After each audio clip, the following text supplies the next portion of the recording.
Disney Plus is one of the best apps that you can download for your TV. Well, in today's tech video, I'm going to show you 3 different ways of how you can install Disney Plus on your Sony Smart TV.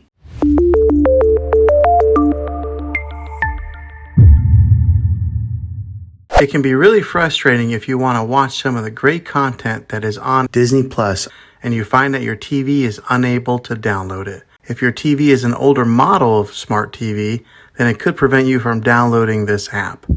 So the way that I'm going to show you how to install Disney Plus will be able to work on any model of TV on any year of TV. You just have to have an HDMI port on your TV to plug into. I recommend getting a Roku stick or an Amazon Fire Stick. Both of these media streaming players have the capability of download Disney Plus. You would then use a Roku or Fire Stick as your main streaming player, which bypasses the operating system on your TV. If you want to spend a little more and get a more robust device that gives you a few more options, then take a look at the Apple TV 4K. All these devices plug into the HDMI port on your TV, no matter how old it is, no matter what model it is. I've had great luck with all these streaming players, and I'll put links in the description down below of where you can get one of them. Well, hopefully this video was helpful for you. If it was, go ahead and click a thumbs up on it. Go ahead and subscribe to my channel. I make tech videos all the time, and I would love to have you back in the next one. Take care.